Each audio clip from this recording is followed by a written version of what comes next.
Bible بال lesson number 35 part 2 سبق 35 موت کے باقی زندگی حصہ دوئم مقصد ہیلو اور اچھا دن یہ بائبل بال ہے۔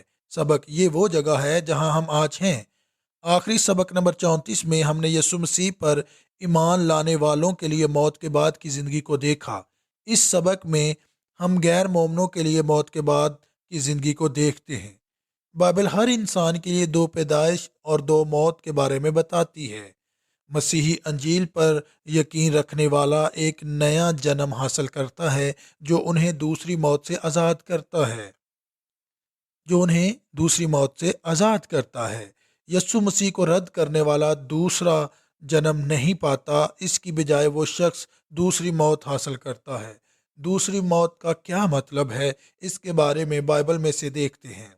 مکاشوہ 20 باب کی 6 آیت میں لکھا ہے، مبارک اور مقدس وہ ہے جو پہلی قیامت میں شریک ہو۔ ایسوں پر دوسری موت کا کچھ اختیار نہیں، بلکہ وہ خدا اور مسیح کے کاہن ہوں گے اور اس کے ساتھ 1000 برس تک بادشاہی کریں گے۔ مکاشوہ 20 باب کی 13 اور 15 آیت میں لکھا ہے، اور سمندر نے اپنی اندر کے مردوں کو دے دیا اور ان میں سے ہر ایک کے اعمال کے موافق اس کا انصاف کیا گیا۔ پھر موت اور عالم روا آگ کی جھیل میں ڈالے گئے۔ یہ آگ کی جھیل دوسری موت ہے، اور جس کسی کا نام کتاب حیات میں لکھا ہوا نہ ملا وہ آگ کی جھیل میں ڈالا گیا۔ مکاشفہ 21 باب کی 7 اور 8 آیت میں یسوع بول رہا ہے، جو غالب آئے وہی ان چیزوں کا وارث ہوگا، اور میں اس کا خدا ہوں گا اور وہ میرا بیٹا ہوگا۔ میں بزدلوں اور بے ایمانوں اور گنونے لوگوں اور خونیوں اور حرام کاروں اور جادوگروں اور بت پرستوں اور سب جھوٹوں کا آگ اور گندک سے جلنے والی جھیل میں ہوگا۔ یہ دوسری موت ہے۔ بحث: بہت سے لوگوں کے لیے خدا کے اپنے اخلاقی معیار کے مطابق لوگوں کا انصاف کرنے کا پورا خیال غیر معقول لگتا ہے۔ ہم خدا نہیں ہیں، وہ دلیل دیتے ہیں، پھر بھی کیا ہمیں خدا کے اپنے اخلاقی اور روحانی کردار کے مطابق زندگی گزارنے کی ضرورت ہے؟ بائبل کا جواب ہے ہاں۔ سبق نمبر 11 میں ہم نے خدا کی پاکیزگی کے بارے میں سیکھا۔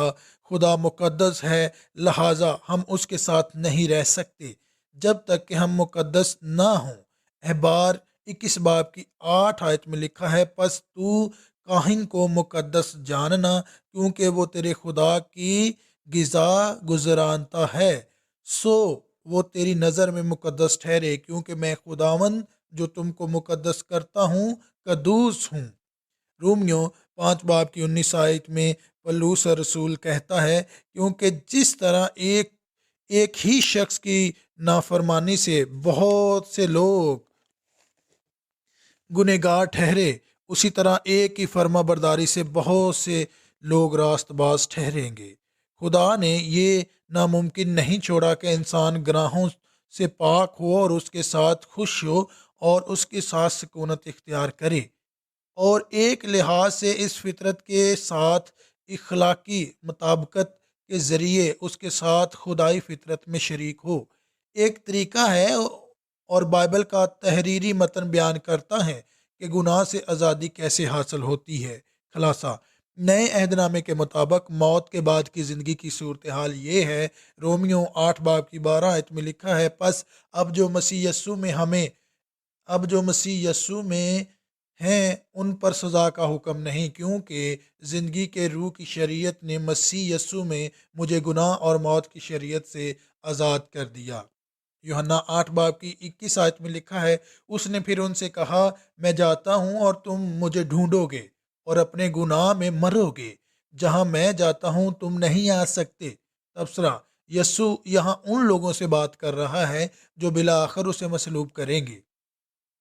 عبرانیوں 10 باب اس کی 26 سے لے کر 31 آیت تک لکھا ہے، کیونکہ حق کی پہچان حاصل کرنے کے بعد اگر ہم جان بوجھ کر گناہ کریں تو گناہوں کی کوئی اور قربانی باقی نہیں رہی۔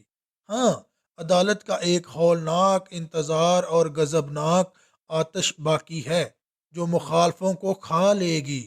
جب موسیٰ کی شریعت کا نہ ماننے والا 2 یا 3 شخصوں کی گواہی سے بغیر رحم کے یہ مارا جاتا ہے تو خیال کرو کہ وہ شخص کس قدر سزا کے لائق ٹھہرے گا جس نے خدا کے بیٹے کو پامال کیا اور عہد کے خون کو جس سے وہ پاک ہوا تھا ناپاک جانا، اور فضل کے روح کو بے عزت کیا، کیونکہ اسے ہم جانتے ہیں جس نے فرمایا کہ انتقام لینا میرا کام ہے، بدلہ میں ہی دوں گا۔ اور پھر یہ کہ خداوند اپنی امت کی عدالت کرے گا۔ زندہ خدا کے ہاتھوں میں پڑنا ہولناک بات ہے۔ نتیجہ، یہ بائبل بارڈ کے کام کرنے کا طریقہ ہے۔ مختصر تلاوت، قریب سے توجہ مرکوز، کوئی خلفشار نہیں ہے۔ بائبل بارڈ US@gmail.com پر کوئی سوال یا تبصرہ بھیجیں، اس کا جائزہ لیا جائے گا۔